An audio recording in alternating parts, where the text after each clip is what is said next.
Background daily यही रहता है कि अपने ब्लैक रहता है?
देख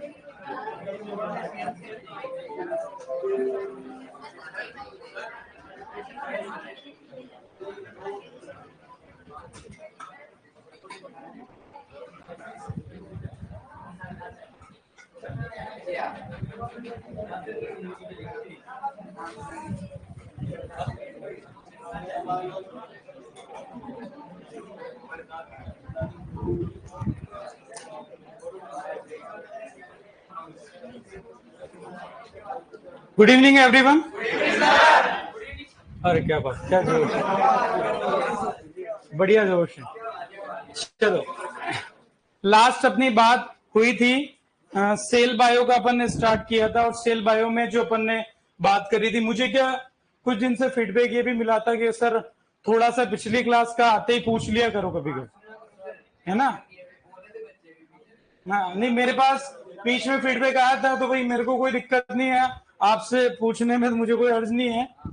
तो सिंपल से क्वेश्चन से स्टार्ट करते हैं कि यूकैरियोटिक सेल में किस तरीके का राइबोसोम होता है? 80S।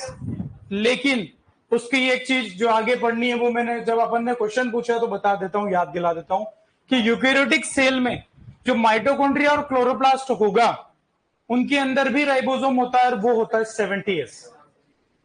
ध्यान रहेगा, माइटोकॉन्ड्रिया और क्लोरोप्लास्ट का पूछेंगे तो 70S आंसर देंगे, बाकी 80S आंसर देंगे यूकैरियोटिक सेल के लिए। ठीक है, दूसरी बात जो अपन क्वेश्चन के अकॉर्डिंग बात करें तो कौन सा ऐसा, ठीक है अपन क्वेश्चन पे जैसे किसमें आपके कौन सा प्रोकैरियोटिक सेल का एग्जांपल नहीं है, सिंपल से क्वेश्चन से अगर ले तो बैक्टीरिया, फंजाई, ठीक है। उसके अलावा बात करें माइकोप्लाज्मा या रिकेट्शिया, तो आंसर क्या होगा? फंजाई।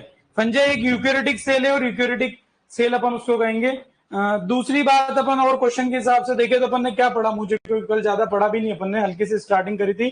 ठीक है, अपन ने एक चीज लिखी थी सेल बाउंड्रीज। सेल बाउंड्रीज में सेल वॉल की बात करी थी, तो सेल वॉल हमने बैक्टीरिया और प्लांट सेल, साथ में फंजाई भी लिखो वहां पे, फंजाई में भी होगी जो आपको पता है, अभी बात करेंगे। तो जहां पर अपन ने लिखा है बैक्टीरिया, प्लांट सेल यानी कि जीवाणु, पादप और कवक कोशिका के अंदर कोशिका भित्ति पाई जाती हैं। माइटोकॉन्ड्रिया एवं क्लोरोप्लास्ट, हरित लवक। जहां पर आपने लिखा है कोशिका बाउंड्री, कोशिका बाउंड्री में कोशिका भित्ति, कोशिका भित्ति के आगे आपने लिख रखा है जीवाणु, पादप, तो साथ में लिखो कवक कोशिका भी। जीवाणु, पादप एवं कवक कोशिका, तीनों के अंदर कोशिका भित्ति पाई जाती है। ठीक है, लिख लिया सबने यार, छोटी सी बात। ठीक है, आपको उसके अलावा क्वेश्चन पूछा गया था कि ग्लाइकोलिसिस का स्थल कहां पर है, तो हमारा आंसर क्या था? कोशिका द्रव्य, जो बड़ा फेमस क्वेश्चन है, एग्जाम में अक्सर आता रहता है कि भाई ग्लाइकोलिसिस जो है, रेस्पिरेशन, श्वसन की जो प्रक्रिया है, वो कहां पर पूरी होती है? तो कोशिका के कोशिका द्रव्य यानी कि साइटोप्लाज्म में पूरी होती है। उसके अलावा हमने दो अच्छी चीजें वो भी बात करी थी कि डीएनए रेप्लिकेशन और दूसरा अनुलेखन यानी ट्रांसक्रिप्शन, इन दोनों का स्थल कहां माना गया है? केंद्रक के अंदर। तो जहां पर डीएनए होगा वहीं डीएनए से कोई चीज बनने की बात होगी। डीएनए जब केंद्रक में है तो डीएनए से डीएनए बनो, चाहे डीएनए से आरएनए बनो, दोनों ही काम कहां होंगे? केंद्रक में। चलो आगे बात करेंगे, फिलहाल कुछ चीजें अपन, आज तो कोई ज्यादा पोर्शन था नहीं पूछने लायक, फिर अपन बात करेंगे। तो हमने प्रोकैरियोटिक कोशिका की बात करी, यूकैरियोटिक की बात करी, प्लांट सेल की बात करी और जंतु कोशिका की भी बात करी। प्लांट सेल जंतु कोशिका में डिफरेंस हमने समझा था, और जहां पर मुख्य बात अपन ने कर ली थी कि प्लांट पादप कोशिका के अंदर जो दो तीन चीजें हैं जो जंतु में नहीं होती है। सबसे पहली बात, कोशिका भित्ति पादप कोशिका में होगी, उधर नहीं होगी। दूसरी बात, प्लाज्मोडेस्मेटा भी अपन ने बोला है, क्या है वो आज समझेंगे। प्लाज्मोडेस्मेटा किसमें होते हैं?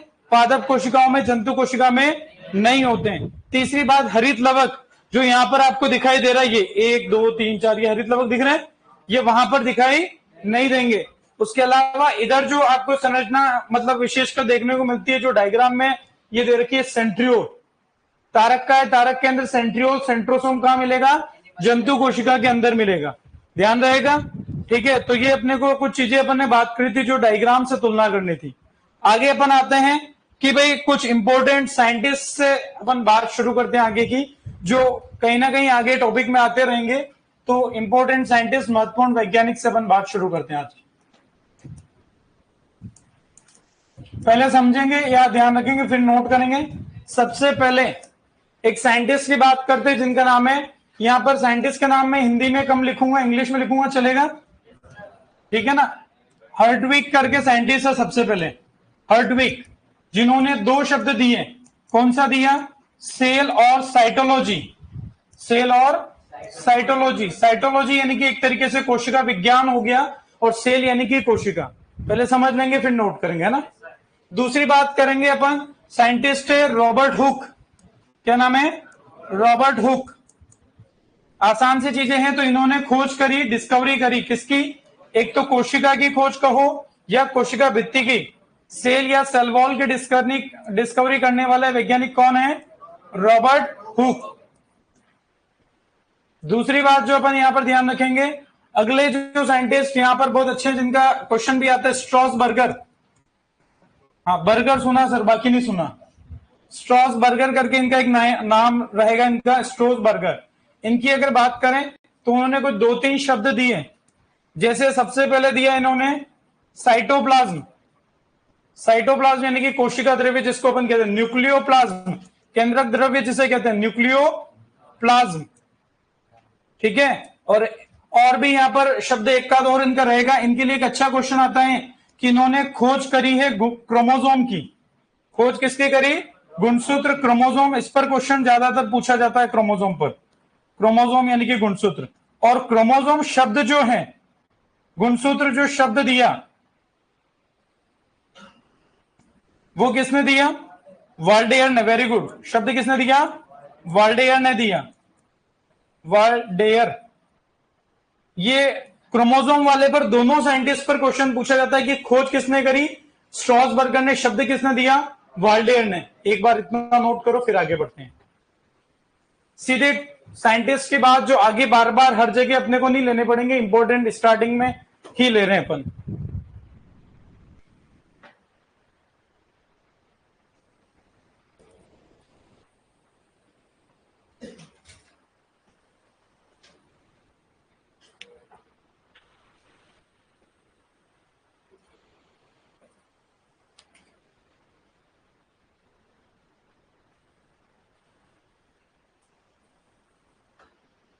किसी ने पूछा था सर, प्योर लाइन सिलेक्शन में विषम रूपी समष्टि से चयन करेंगे? नहीं, हमने ये कहा था विषम रूपी समष्टि से चयन करेंगे। कभी भी चयन करोगे तो चयन जिसमें से किया जाता है वो विषम रूपी होना कंपलसरी है। ठीक है ना। तो जो अपन ने प्लांट ब्रीडिंग में पढ़ा था, आपने शब्द लिखने में मिस्टेक करी है कहीं कि विषम रूपी से चयन करेंगे, विषम रूपी चयन नहीं करेंगे, ऐसा नहीं लिखा अपन ने। विषम रूपी समष्टि से चयन किया जाता है।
कहां पर? न्यूक्लियोप्लाज्म के बाद प्लाज्मोडेस्मेटा, प्लाज्मोडेस्मेटा।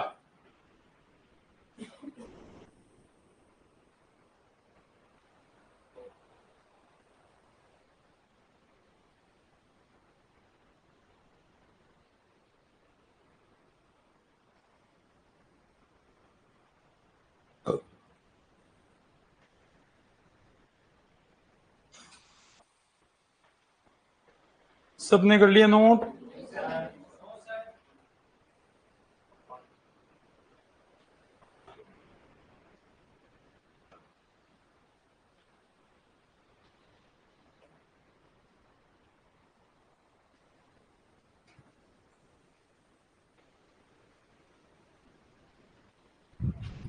बढ़े आगे।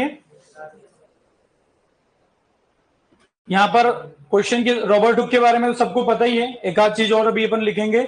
और स्ट्रोसबर्गर जो है, यहां से क्वेश्चन स्पेशली क्रोमोसोम पर कई बार कई सारे एग्रीकल्चर के एग्जाम में क्वेश्चन पूछा गया। शब्द किसने दिया? तो वाल्डेर ने। और खोज किसने करी? तो स्ट्रोसबर्गर ने। ये आप दोनों फिर बाद में भूल जाओगे कि यार शब्द किसने दिया था, खोज किसने करी। तो ये थोड़ा सा ध्यान रखना पड़ेगा आपको, शब्द किसने दिया और खोज किसने करी, तो ये अपने को ध्यान रखना है। जबकि ये तीनों शब्द साइटोप्लाज्म, न्यूक्लियोप्लाज्म और प्लाज्मोडेस्मेटा देने वाले साइंटिस्ट स्ट्रोसबर्गर। बढ़े आगे। चलो आगे अपन बात करें यहां पर, तो जो तीन यहां पर फादर याद रखने अपने को, सबसे पहले यानी बात करें कोशिका विज्ञान के जनक, कोशिका विज्ञान के जनक, और वो कौन है? रॉबर्ट हुक को ही बोला गया है। दूसरे साइंटिस्ट जो यहां पर ध्यान रखेंगे, आधुनिक मॉडर्न सेल बायोलॉजी के, यानी कि आधुनिक कोशिका विज्ञान के जनक, आधुनिक कोशिका विज्ञान के जनक क्या नाम है? CP स्वानसन, CP स्वानसन। तीसरे अपन ध्यान रखेंगे भारतीय कोशिका विज्ञान के जनक, भारतीय कोशिका विज्ञान के जनक एके शर्मा। क्या नाम है? एके शर्मा। उसके अलावा अपन और साथ में बात करें, तीन सब में कोशिका की बात तो बोली गई है ना, ऐसा नहीं कि डायरेक्ट इसके नीचे का लिखो आगे आधुनिक कोशिका विज्ञान, भारतीय कोशिका विज्ञान। उसके अलावा बात करें, एक साइंटिस्ट है रॉबर्ट ब्राउन, रॉबर्ट ब्राउन, जिन्होंने केंद्रक की खोज, और केंद्रक शब्द जो है या केंद्रक की खोज पे अच्छा क्वेश्चन आता है, तो न्यूक्लियस की डिस्कवरी करने वाले जो वैज्ञानिक हैं,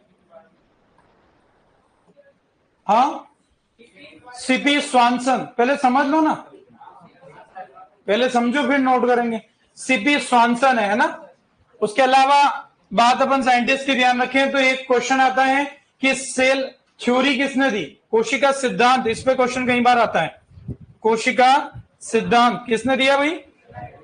very good, Schleiden and Schwann, Schleiden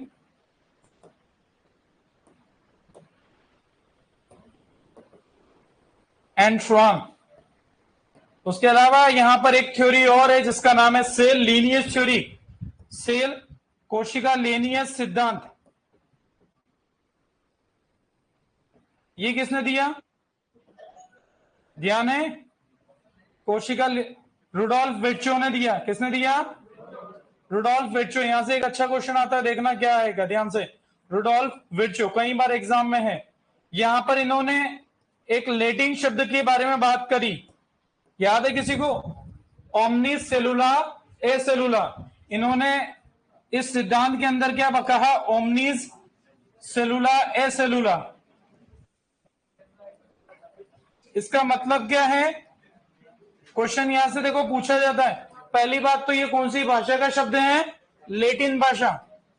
दूसरी बात, इसका अर्थ क्या है? वेरी गुड, कि इन्होंने ये कहा कि नई कोशिका का निर्माण सदैव पूर्ववर्ती, नई कोशिका की जो निर्माण होगा हमेशा पुरानी कोशिका से ही होगा, ये सिद्धांत ये कहता है। तो ये ओमनी सेलुलर सेलुलर किसका कॉन्सेप्ट किसने दिया, किस सिद्धांत के अंदर आता है, इसका अर्थ क्या है, कौन सी भाषा से है? दो तीन क्वेश्चन यहां से बनते हैं, नोट कर लो, इसका अर्थ भी लिख देते हैं।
कर लिया नोट?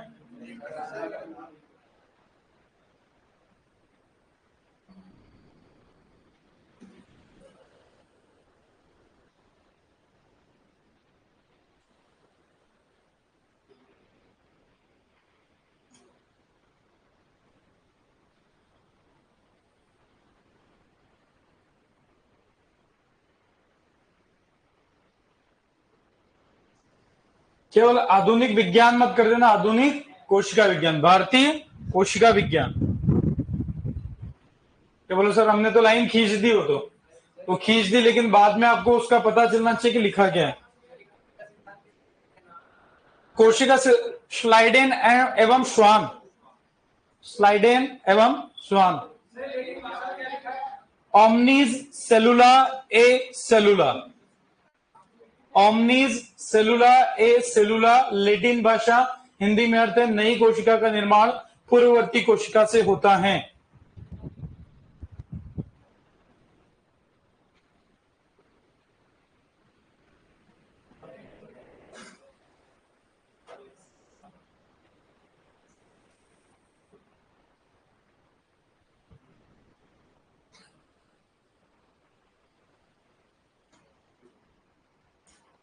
कर लिया नोट?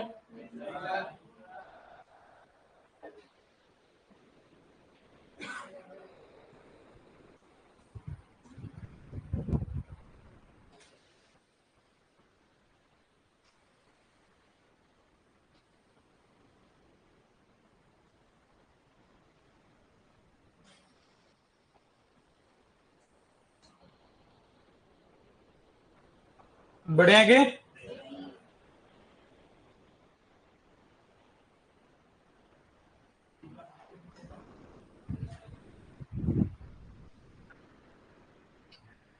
तो ये और कुछ अपन दो चार साइंटिस्ट और इनकी बात साथ में ही कर लेते हैं, शायद हो गया होगा नोट सबका।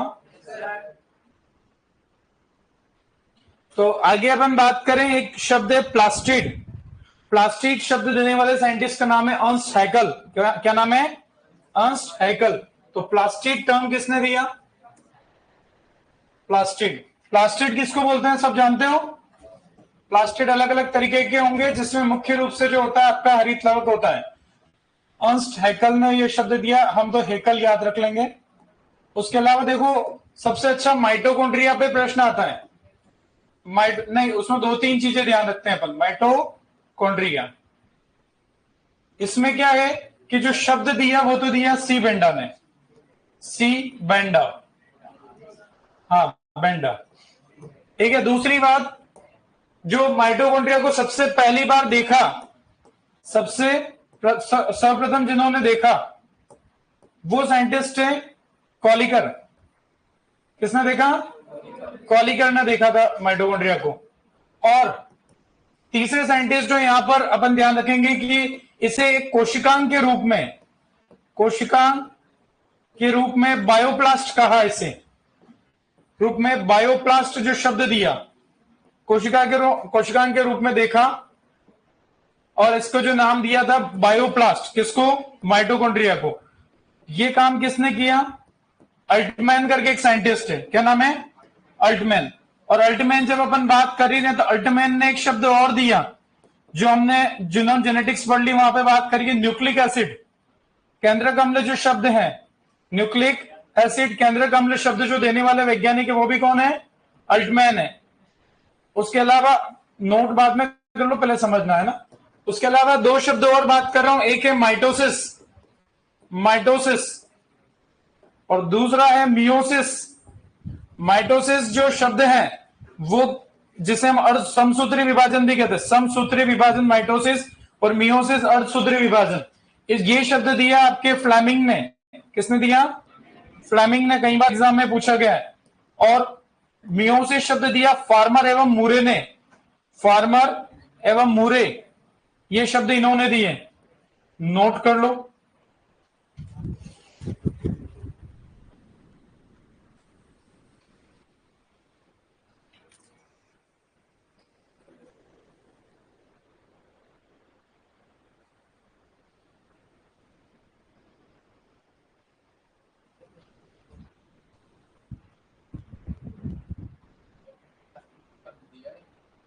कौन सा? प्लास्टिक शब्द, हाँ शब्द दिया।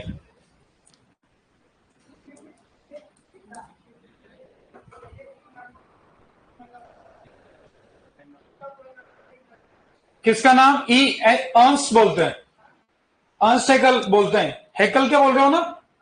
अंश हैकल, ERNEST, अंश। नहीं नहीं, इनकी पूरे जरूरत नहीं पड़ेगी आपको, इतना टेंशन मत। जब भी वो पूरा नाम लिखेगा ना तो बेंडा तो लिखेगा ही लिखेगा। नहीं नहीं आएगा, चिंता मत करें, ऐसा कोई पेपर में अभी तक केस नहीं है, टेंशन मत ले बिल्कुल। आपके रिस्क वाला काम मैं करूंगा ही नहीं, ठीक है? जहां पर जरूरत पड़ेगी वहां पूरा बात करेंगे, जैसे ग्रेगर जॉन मैंडल है ना, जहां जो Johnson, W Johnson, William Johnson, Johnson जिसको बोलते हैं, जेनसन अलग अलग है, तो वहां पर आपको क्लियर करेंगे। बेंडा जब भी आया माइटोकॉन्ड्रिया के साथ आया।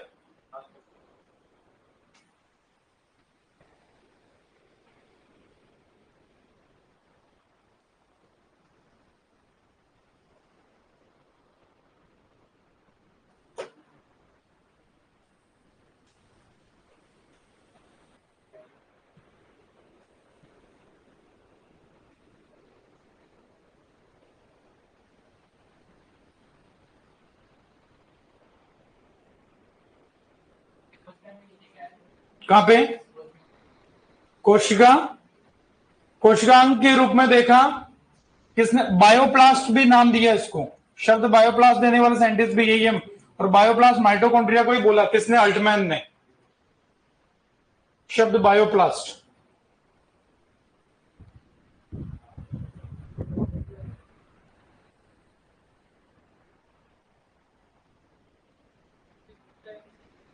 हाँ, माइटोसिस मियोसिस पे कई बार क्वेश्चन आए हैं, माइटोसिस पे भी पूछा गया। माइटोसिस जिसे समसूत्री विभाजन कहते हैं, मियोसिस अर्धसूत्री विभाजन, शब्द दोनों ही शब्द के लिए हैं। खोज पूछे तो भी यही है, इनके अंदर कोई दूसरा वैज्ञानिक वैसे पढ़ाते भी नहीं है। माइटोसिस के शब्द खोज दोनों ही वैज्ञानिक यही ध्यान रखेंगे, माइटोसिस मियोसिस दोनों में।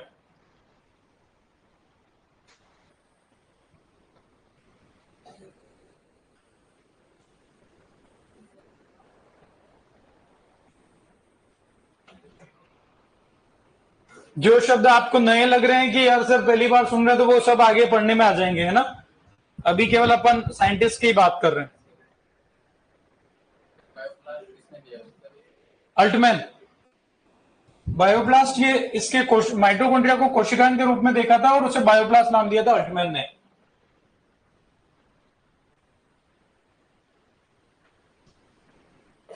बायोप्लास्ट आगे क्या लिखा है? शब्द बायोप्लास्ट कोशिकाएं के रूप में देखा था और बायोप्लास्ट शब्द दिया था अल्टमैन ने माइटोकॉन्ड्रिया के लिए। हो गया नोट सबका?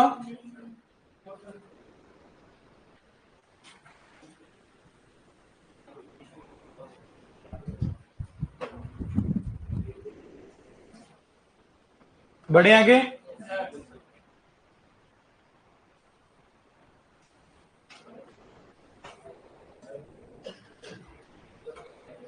आगे बात करते हैं, एक दो साइंटिस्ट और याद आ रहे हैं, वो भी साथ में कर लेते हैं ताकि आगे अपने को साइंटिस्ट का लफड़ा कम रहेगा, ठीक है? एक आता है प्रोटोप्लाज्म, पुरकिंजे ने दिया। हाँ, लिखना है क्या? कितने लोग नोट कर रहे हैं? कर लो कर लो। वो पड़ोसी ही हैं जो अब लिख रहे हैं, जिन पड़ोसी की चर्चा अपन करते हैं वो वही है अब।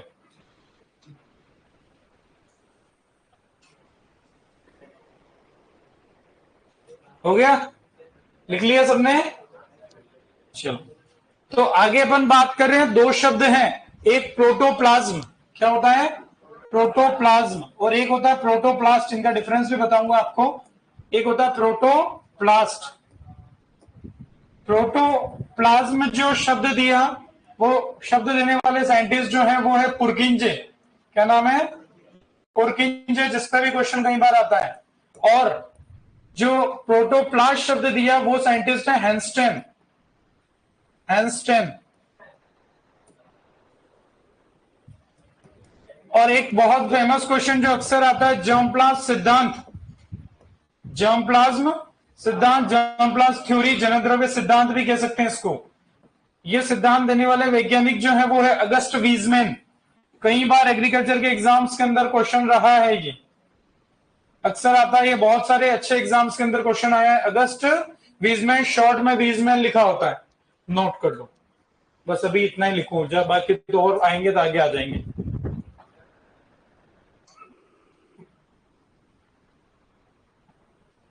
इनमें से आप मानोगे तो आधे जो साइंटिस्ट इन पे क्वेश्चन कहीं ना कहीं पूछे जा चुके हैं।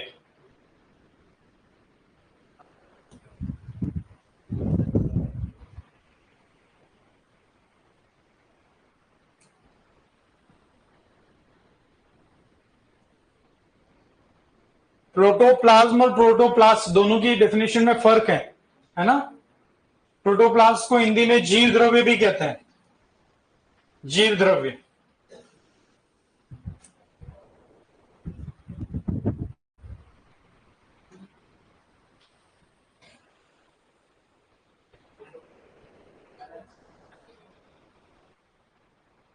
बढ़े आगे।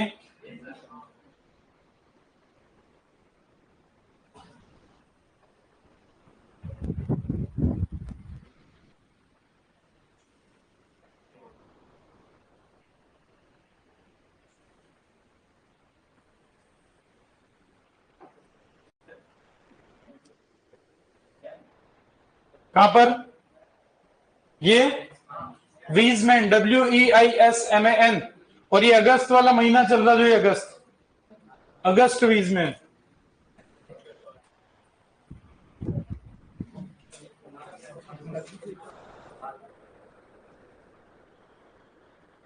हो गया नोट?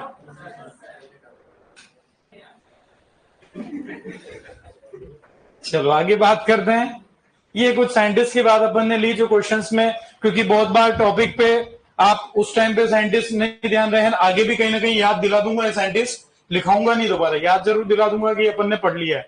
ठीक है, आगे अपन आते हैं सेल वॉल पर। ठीक है, तो सेल वॉल की अपन बात करेंगे कि सेल वॉल जो हमारा सबसे पहला कंपोनेंट, सेल बाउंड्री से शुरू करते हैं। और सेल बाउंड्री में सबसे पहली बाउंड्री जो अपन पढ़ रहे हैं वो है सेल वॉल, कोशिका भित्ति।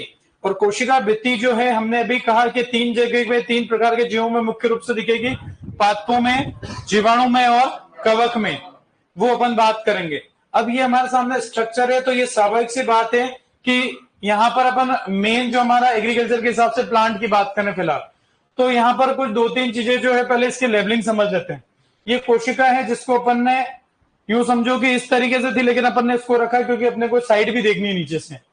कोशिका है, कोशिका के यहां पर सबसे पहली बात होती है सेल वॉल, कोशिका भित्ति, जो वैसे तीन प्रकार की हो सकती है, प्राथमिक, द्वितीयक और तृतीयक। इन्होंने दो ही लिखी है, प्राइमरी, सेकेंडरी और एक टर्शरी भी होती है। ठीक है, वो तीन प्रकार की कोशिका भित्ति होती है, तो वो यहां पर इन्होंने लिखा है। उसके अलावा यहां पर एक नाम आया है मिडिल लेमिला, तो मिडिल लेमिला की भी अपन चर्चा करेंगे। फिलहाल सबसे पहले बात करते हैं कि कोशिका भित्ति जो है, सबसे पहली बात पूछ ले कि जीवित है कि मृत? मृत है वो। ठीक है, आपको पता हो तो रॉबर्ट हुक जो थे, उन्होंने कोशिका की खोज करी, और हमने ये भी कहा कि कोशिका भित्ति की भी खोज करी। वो वास्तव में उन्होंने क्या करा कि वो जो कोशिका जिसे समझ रहे थे वो एक जीवित कोशिका नहीं थी और मृत कोशिका थी, और जिसके अंदर कुछ भी नहीं था, केवल कोशिका भित्ति उन्होंने देखी थी। ठीक है, कॉर्क कैम्बियम के अंदर।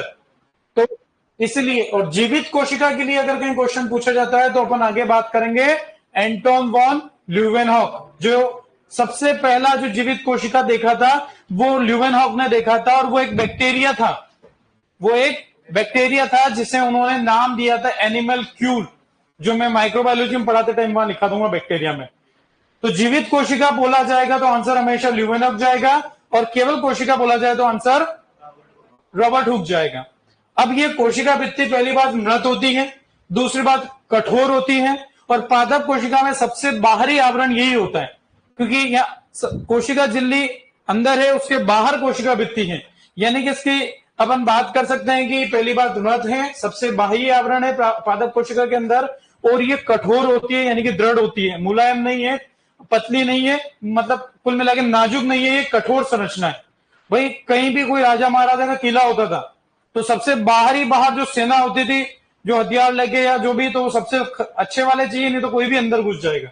तो हमारी कोशिका की सबसे बाहर वाली बाउंड्री वॉल अच्छी कठोर है, ठीक है। दूसरी बात करेंगे अपन कि ये किससे बनी हुई है। पादप कोशिका के अंदर ये मुख्य रूप से बनी होती है सेलुलोज से। सेलुलोज के साथ इसके अंदर कुछ और भी कंपाउंड रहेंगे, जैसे सेलुलोज, हेमिसेलुलोज, पैक्टीन और लिग्निन। ध्यान रहेगा। फंजाई के अंदर जो कवक के अंदर बात करें तो ये काइटिन की बनी होती है, जो कि आप एंटोमोलॉजी के अंदर इंसेक्ट में भी पढ़ते हो, जिनका आप एक्सोस्केलेटन बोलते हो, बाह्य आवरण कीट का, वो भी काइटिन से ही बना होता है ना। तो काइटिन कवक में, लेकिन कवक में एक अपवाद है जिसे अपन कहते हैं ऊमाइसिटिस क्लास की जो कवक होती है, ऊमाइकोटा डिवीजन की जो कवक होती है, वो कवक के अंदर सेल्यूलोज की कोशिका भित्ति होगी, ठीक है। उसके अलावा जीवाणु के अंदर जो कोशिका भित्ति की जो कंपोजिशन कहते हैं, उसे दो तीन नाम ऑप्शन में हो सकते हैं। पहला पेप्टिडोग्लाइकेन, दूसरा म्यूरिन, तीसरा म्यूरामिक एसिड, या चौथा म्यूकोपेप्टाइड। चारों में से कोई भी नाम हो, वो सब कोशिका भित्ति की संरचना से संबंधित है जीवाणु के अंदर। ध्यान रहेगा। तो अपन ने जो बात करी उसको लिखते हुए चलते हैं और डायग्राम पे वापस आएंगे। तो आप मेरे साथ हेडिंग डाल के नोट करो, कहीं डाउट होगा अभी अपन बात करेंगे। कोशिका भित्ति, सेल वॉल।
ये क्वेश्चन कई बार आता है कि कोशिका भित्ति किससे बनी हुई है। डिपेंड करेगा कि किसके बारे में पूछा गया, उस अनुसार इसका आंसर होगा।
काइटिन oomacetes वर्ग के कवक में सेल्यूलोज की कोशिका भित्ति होती है, जो एक क्लास होती है फंजाई की, आप अलग अलग पढ़ते हो, phycomycetes, ascomycetes, basidiomycetes, oomacetes, deuteromycetes. तो oomacetes की क्लास के जो कवक है उसके अंदर ये फंजाई की जो आपको मिलेगा सेल्यूलोज का सेल वॉल। बाकी सब में किसका होता है? काइटिन का।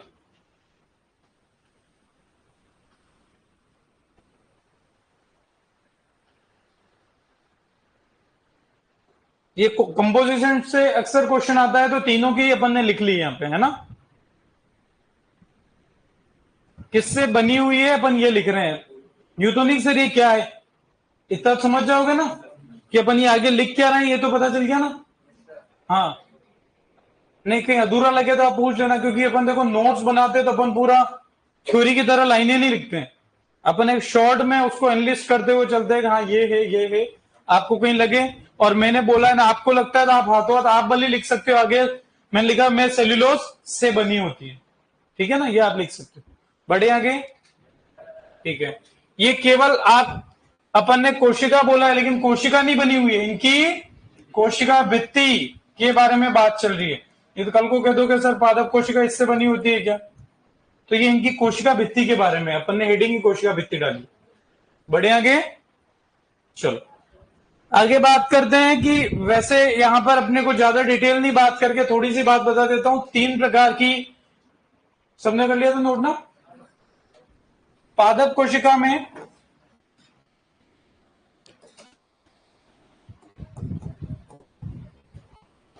पादप कोशिका के अंदर तीन प्रकार की कोशिका भित्ति अपन कह सकते हैं। कोशिका में कोशिका भित्ति के प्रकार,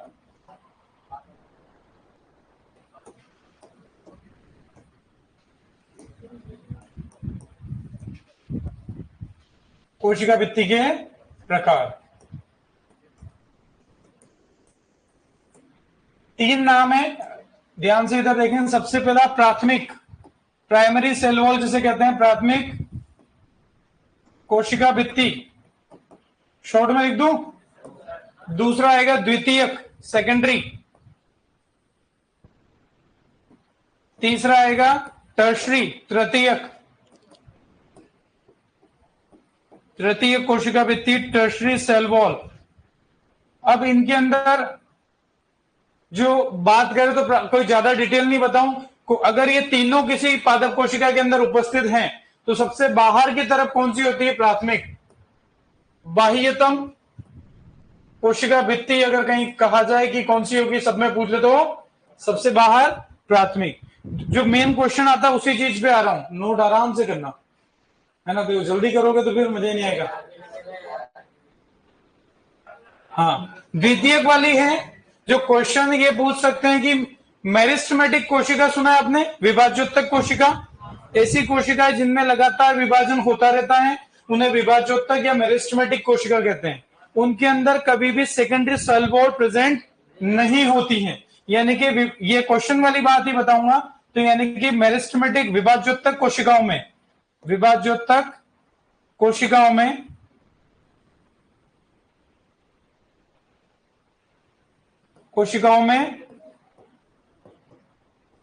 अनुपस्थित होती हैं क्या? द्वितीयक कोशिका भित्ति। और टर्शरी वाली तो इन्होंने नहीं लिखी थी डायग्राम में, उसका कारण यह है क्योंकि टर्शरी वाली मिलेगी केवल और केवल, आप प्लांट्स के नाम सुनते हो कि algae, bryophyte, pteridophyte, gymnosperm, angiosperm, सुना है सबने, कहीं ना कहीं बायोलॉजी में पढ़े हैं पहले अपन ने। तो जिम्नोस्पर्म जो प्लांट है उनके जाइलम होता है, जाइलम फ्लोएम भी आपने सुना है। तो जाइलम के अंदर फिर ट्रैकिड और वेसल से बना होता है जाइलम। दो प्रकार की कोशिकाएं, ट्रैकिड और वेसल्स।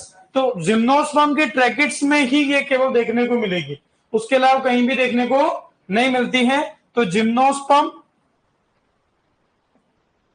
पादपों की ट्रैकिड्स में उपस्थित, पादपों की ट्रैकिड्स कोशिकाएं होती हैं। इनका शुद्ध नाम तो मैं हिंदी का नहीं बता पाऊंगा, लेकिन इंग्लिश वाला अपने को ध्यान है, ट्रैकिड्स में उपस्थित होती है, उसके अलावा कहीं भी ये नहीं होगी। तो क्वेश्चन वाली जो बातें हैं वही लिखी, बाकी इनके अंदर काफी डिटेल होती है, तो आप एक बार ये नोट करो।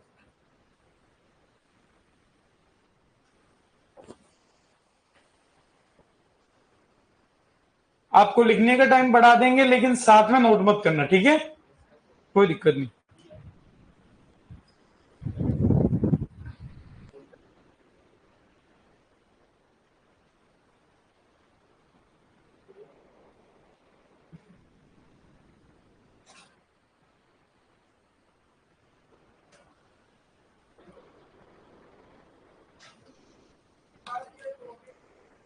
क्या विभाज्योतक कोशिकाओं में अनुपस्थित द्वितीय कोशिका भित्ति?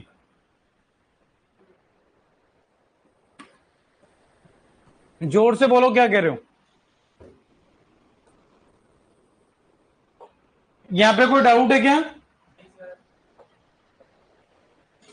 अच्छा, मात्रा मात्रा तो मेरी कमजोर है यहाँ पे।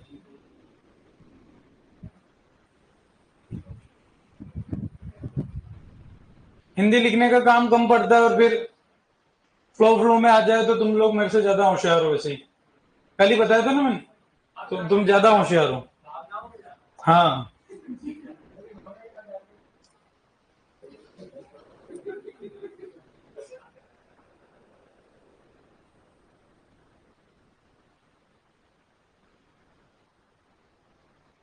अब जैसे ट्रैकिट्स लिखा, आपको ध्यान नहीं रहता, आपको जैसे मैंने बताया तो आप लिख लेना। ट्रैकिट्स कहां पाया जाता है? तो जाइलम की कोशिकाओं में होता है।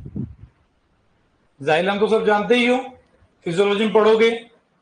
जाइलम आपके जल को ऊपर पहुंचाने का काम करता है जड़ों से, और फ्लोएम भोजन को इधर से उधर पहुंचाने में काम आता है पादपों में।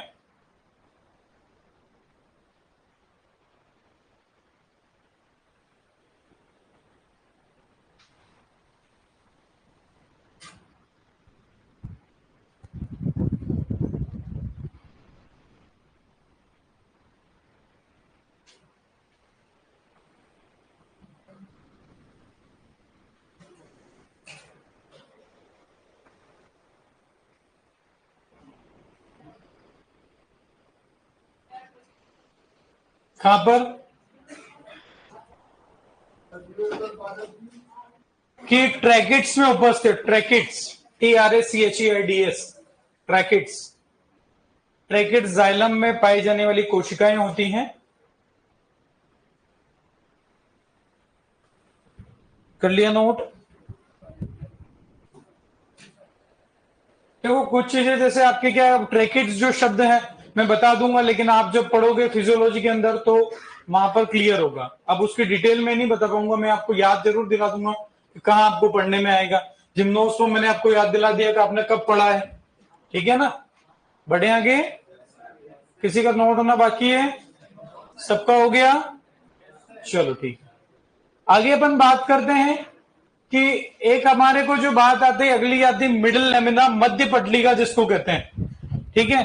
पादप कोशिकाओं के अंदर ये उपस्थित मिलेगी। और मिडिल लेमिना जिस तरीके से मकान बनाते हैं, तो ईंटों के बीच में रेती का और सीमेंट का जो अपन एक मिश्रण मसाला बोलते हैं, मसाला ही कहते हैं देशी में तो अपन, तो वो आप जैसे ये देखो ईंटें हैं और ये बीच में उसमें ये सब आपको दिखाई दे रहा है डार्क ग्रीन कलर के अंदर। उसी तरीके से पादप की कोशिकाओं को आपस में जोड़ा जाता है मिडिल लेमिना या मध्य पटलिका के माध्यम से जुड़ी हुई है, ठीक है? तो ऐसा भी कह सकते हैं कि दो नजदीकी कोशिकाओं को पादपों में दो नजदीकी कोशिकाओं को जोड़ने के लिए कौन सी परत होती है? तो चिपकाने का काम कौन करता है? Middle lamina. या दो कोशिकाओं की समान परत, जैसे ये जो दीवार है उस रूम की भी है और इस रूम की भी है, उसी प्रकार से मिडिल लेमिना है वो इधर की कोशिका की भी होगी और इधर की भी होगी। ये किससे बनी होती है? ये कैल्शियम एवं मैग्नीशियम पैक्टेट, जो हमारे क्वेश्चन आता है कि ये किससे बनी होती है? कैल्शियम एवं मैग्नीशियम पैक्टेट से बनी होती है, जिसे पादप सीमेंट भी कहते हैं। जिस तरीके से सीमेंट जोड़ने के काम आ रही थी, वैसे पादपों में ये काम कौन कर रहा है? Middle lamina. और मिडिल लेमिना किससे बनी? कैल्शियम मैग्नीशियम पैक्टेट से। और कैल्शियम मैग्नीशियम पैक्टेट को ही प्लांट सीमेंट, पादप सीमेंट अपन कहते हैं, ठीक है? उसके अलावा ध्यान रहे कि देखो कच्चा फल जो होता है वो कड़क होता है, और वो जब पक जाता है तो सॉफ्ट हो जाता है। तो उसका कारण क्या है कि मिडिल लेमिना जो होती है कोशिकाओं के बीच की, वो क्या हो जाएगी? डिसॉल्व हो जाएगी, वो घुल जाती है, जिसकी वजह से फ्रूट जो होते हैं वो सॉफ्ट और जूसी हो जाते हैं। वो सॉफ्ट हो जाता है फ्रूट, और रस मतलब रस की तो बात छोड़ो, सॉफ्ट हो गया। क्यों हो गया? क्योंकि उसकी कोशिकाओं के बीच की जो मिडिल लेयर था वो घुल चुकी है। तो अब वो कोशिकाओं के बीच में ऐसे जकड़न नहीं रही, इसलिए वो कच्चा फल कड़क है लेकिन पका हुआ फल नर्म होता है। तो ये क्वेश्चन भी अपने हॉर्टिकल्चर से रिलेट होता है। तो मिडिल लेमिला की दो तीन चीजें जो है वो अपन लिख लेते हैं, क्वेश्चन आता है यहां से। तो मिडिल लेमिला, मध्य पटलिका, साथ में नोट कर सकते हो, समझा दिया, और कहीं रहेगा तो समझ लेंगे। मध्य पटलिका हिंदी में इसको कहते हैं, क्या है उसकी बात अगर करें तो सेल वॉल के अंदर ही पढ़ रहे हैं ना, पादप कोशिकाओं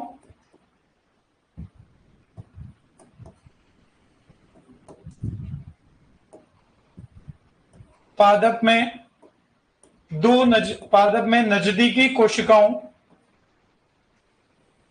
को जोड़ने वाली कोशिकाओं को जोड़ने वाली परत, कोशिकाओं को चिपकाने वाली परत भी कह सकते हैं।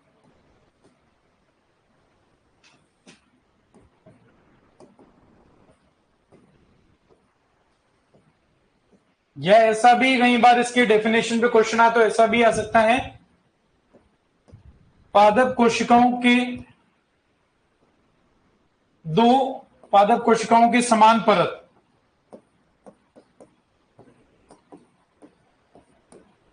समान मतलब दोनों की है वो समान, कॉमन लेयर कह सकते हैं, समान परत। तीसरी बात, कैल्शियम एवं मैग्नीशियम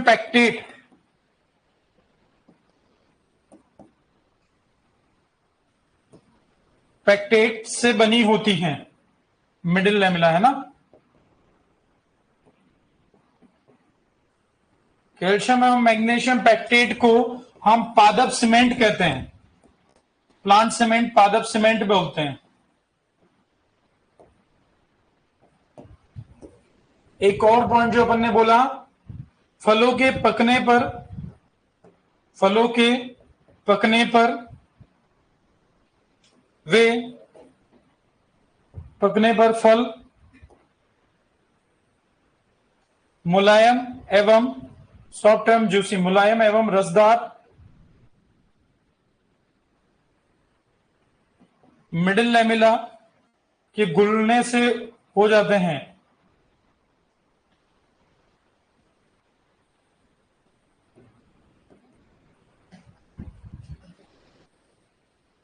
क्वेश्चन जो अभी तक पूछे जा चुके हैं वो सारे अपन ने कवर कर लिया, जो और ये इससे बाहर आपके आएगा भी नहीं। फलों के पकने पर फल मुलायम एवं रसदार मिडिल लेमिला के घुलने से हो जाते हैं।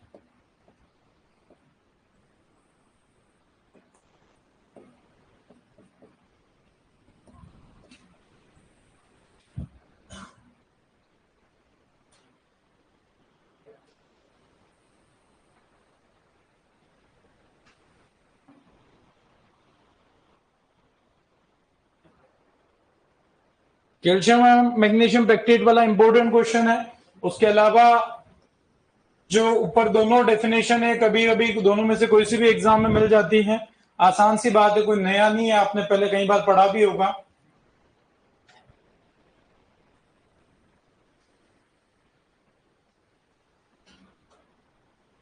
बिल्कुल टूट जाए या घुल जाए एक ही बात है। मध्य पटलिका मिडिल लेमिला टूट जाती है तो ही हुआ, या घुल जाती है उसका मतलब दोनों का एक ही निकलता है। कर लिया नोट सबने?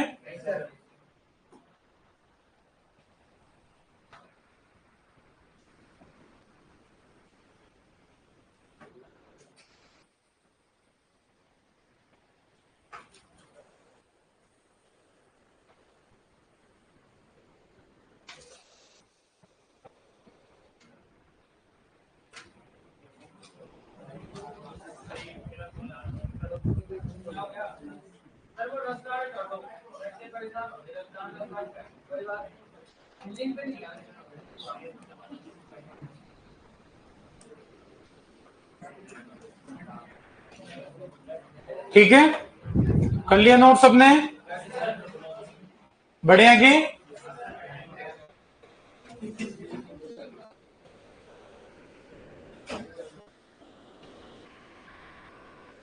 ये इस तरीके से वैसे आपके कोशिका भित्ति का अरेंजमेंट होता है। ये आपको केवल अपन थोड़ा सा समझ रहे हैं, बाकी अपने डायरेक्टली कोई यहां से मतलब जो बात पड़ी उसी को रिलेट कर रहे हैं। देखो इसमें प्राइमरी वॉल, देखो कोशिका भित्ति, ये कोशिका अगर अपन इस तरीके से माने तो सबसे अंदर ही अंदर, अब यहां से केंद्रक यहां कहीं होगा तो कोशिका द्रव्य, फिर आपकी आएगी सबसे पहले कोशिका झिल्ली, सेल मेम्ब्रेन, फिर उसके बाद प्राइमरी सेल वॉल। अगर प्राइमरी ही है तो प्राइमरी रहेगी, नहीं तो सेकेंडरी है तो सेकेंडरी पहले आएगी फिर प्राइमरी। प्राइमरी सबसे बाहर की तरफ होती है तो सेकेंडरी अगर कभी होगी तो इससे पहले होगी, है ना। इससे कोशिका झिल्ली और प्राइमरी सेल वॉल के बीच में सेकेंडरी वाली होती है अगर होती है तो। और जैसे मेरिस्टेमेटिक है तो सेकेंडरी होती ही नहीं है, डायरेक्टली प्राइमरी आ गई, और प्राइमरी के बाद फिर मिडिल लेमिला, ये मिडिल लेमिला आ गई, उसके बाद दूसरी कोशिका आ गई तो मिडिल लेमिला के उधर कोई दूसरी कोशिका भी तो होगी वापस, क्योंकि ये दो कोशिकाओं की समान परत है। कोशिका भित्ति ये बहुत सारे पैक्टीन, हमने बोला है पैक्टीन से बनी होती है, सेलुलोज से बनी होती है, हेमिसेलुलोज से बनी होती है, और कुछ सोल्यूबल प्रोटीन भी इसके अंदर होते हैं, यानी कि माइक्रोफाइब्रिल, कुछ जैसे रेशे की तरह आपके कुछ यहाँ पर फाइब्रिल है, पाइप समझ लो, या अपन कभी छप्पर बनाते हैं तो बांस वगैरह जो सेट करते हैं उसी तरीके से ये इस तरीके से सेट है कि बहुत मजबूत होती है और आपके सुरक्षा प्रदान करती कोशिका को। क्लियर है। अगली क्लास से अपन कोशिका झिल्ली और आगे की बात करेंगे। आज के लिए इतना ही। Thank you.